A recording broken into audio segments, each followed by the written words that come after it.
Hello दोस्तों, welcome to Toppers Galaxy. Friends, आज के सेशन में हम जानने वाले हैं DIIT+B एग्ज़ाम में जितने भी रिक्रूटमेंट होते हैं, जैसे अब क्या आपका टीजीटी हो गया, पीजीटी हो गया, पीआरटी हो गया, इन सब में क्या एज क्राइटेरिया होता है, क्या एलिजिबिलिटी होता है, कैसे सिलेबस होते हैं, क्या पेपर पैटर्न होता है, ये सारी चीज़ों के बारे में हम डिटेल में जानेंगे। अगर आप सेंट्रल गवर्नमेंट रिक्रूटमेंट में कहीं भी सेंट्रल गवर्नमेंट में अगर आप एग्ज़ाम में क्वालिफाई करना चाहते हैं, अब चाहते हैं कि आप सेंट्रल गवर्नमेंट के टीचर बने, तो DIIT+B एग्ज़ाम आपके लिए बेस्ट जगह है। ठीक है, आइए एक एक करके देखते हैं कि क्या एज क्राइटेरिया है, क्या एलिजिबिलिटी है, सिलेबस है और क्या पेपर पैटर्न है। देखिए फ्रेंड्स, अगर हम बात करें यहाँ पे, आप देखोगे अगर हम बात करें एज क्राइटेरिया की, देखिए DIIT+B में 3 कैटेगरी के एग्जाम होते हैं। सबसे पहले तो ठीक है, 3 कैटेगरी के एग्जाम होते हैं। सबसे पहला कैटेगरी का एग्जाम होता है आपका पीजीटी का, ठीक है, फिर टीजीटी का और पीआरटी का, ये 3 कैटेगरी हो गए।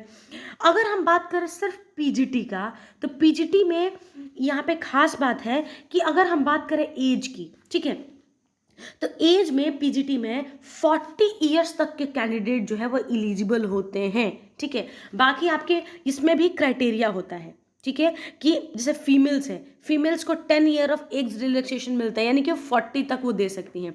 बाकी जो यूआर मेल है, यूआर मेल को जो है 30 इयर्स तक ही होता है, 35 तक भी होता है कई एक जगह पे। ठीक है, ओबीसी SC ST को भी 5 साल का रिलैक्सेशन मिलता है। इस तरह से रिलैक्सेशन है एज में, हर साल ये रिलैक्सेशन जो है वेरी करता है, मैं आपको बता दूं।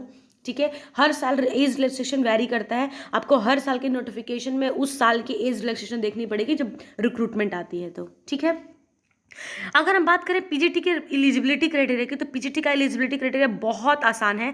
अगर आप पीजीटी टीचर बनना चाहते हैं, कोई भी पीजीटी इकोनॉमिक्स, पीजीटी साइंस, आपका PGT bio, PGT maths, what ever it is, ठीक है, आपकी एलिजिबिलिटी क्राइटेरिया की बात करें, आपने सिर्फ और सिर्फ मास्टर्स किया हुआ होना चाहिए। क्या किया होना चाहिए? मास्टर्स।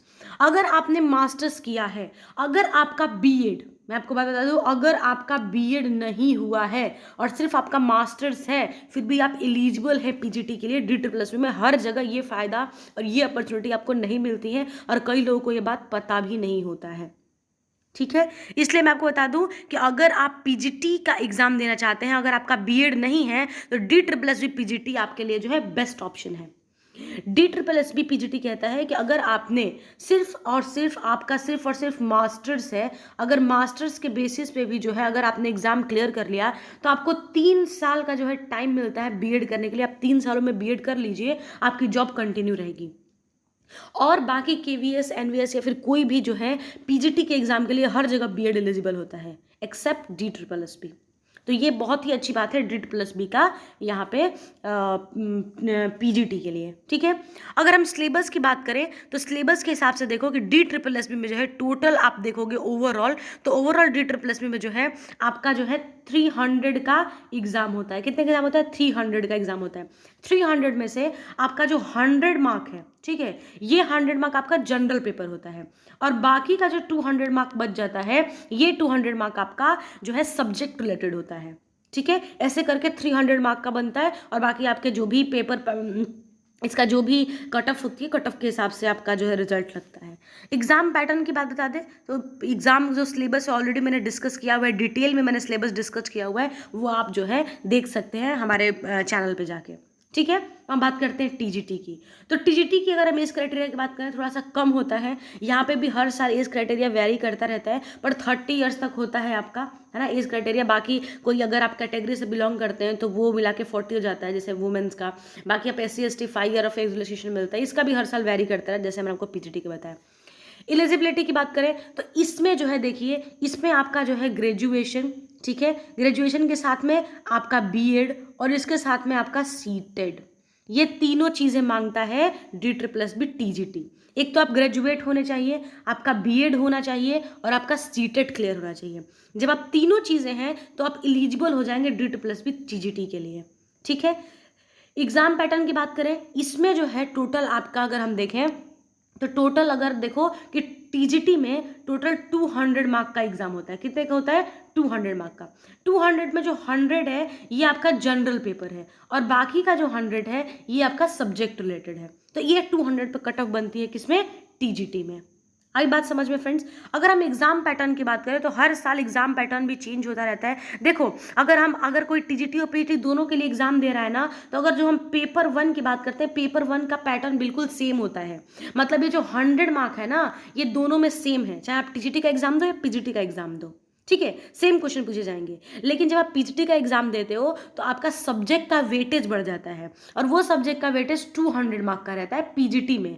वही अगर आप टीजीटी की बात करोगे तो इसमें जो सब्जेक्ट का वेटेज रहता है आपका 100 मार्क का होता है। इस तरीके से टीजीटी और पीजीटी का बाइफर्केशन होता है DSSS एग्जाम में। आई बात समझ में फ्रेंड्स आपको।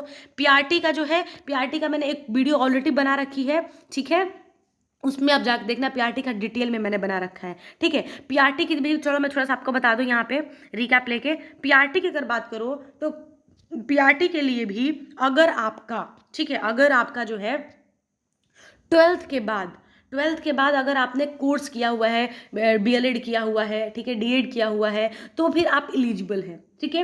एज भी हर साल वैरी करता है, जैसे मैंने बताया।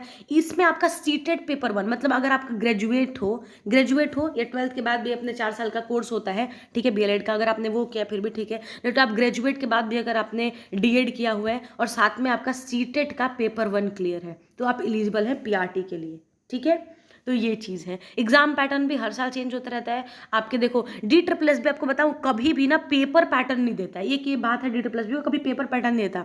लेकिन जब लास्ट ईयर देखो कि DSSS भी ना जल्दी जल्दी में पेपर पैटर्न जो है अपलोड कर दिया, जिसका भी एग्जाम नहीं हुआ है ना, 2023 वाला जो एग्जाम होना था DSSS में, अभी तक कोई एग्जाम हुआ नहीं है, उसमें जल्दी जल्दी में DSSS में ना पेपर पैटर्न अपलोड कर दिया पहली बार, मतलब DSSS की हिस्ट्री में पहली बार ऐसा हुआ था। और उसमें क्या हुआ फिर कि वो जो देखो पूरा का पूरा इग्नू का सिलेबस था एक तरीके से देखा जाए तो। अगर सिलेबस आप डिटेल में देखो, ऑलरेडी मैंने बहुत सारी वीडियो सिलेबस पे बना रखी हैं जब DSSS सिलेबस लेके आया था तो, ठीक है। तो ये चीज़ें DSSS पे देखो कुछ भी होता है up to the graduation level का होता है। अप टू ग्रेजुएशन लेवल कोई भी चीज़ अगर आपको लगता है एक्सपेक्टेड है तो DSSS के एग्जाम में पूछी जा सकती है, आप ये मान के चलो, ठीक है।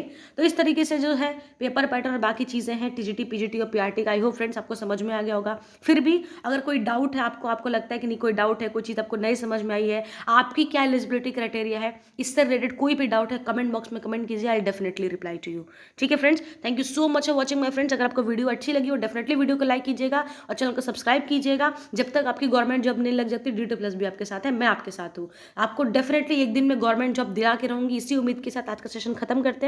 Thank you so much for watching my friends. Like the video, subscribe the channel for more updates.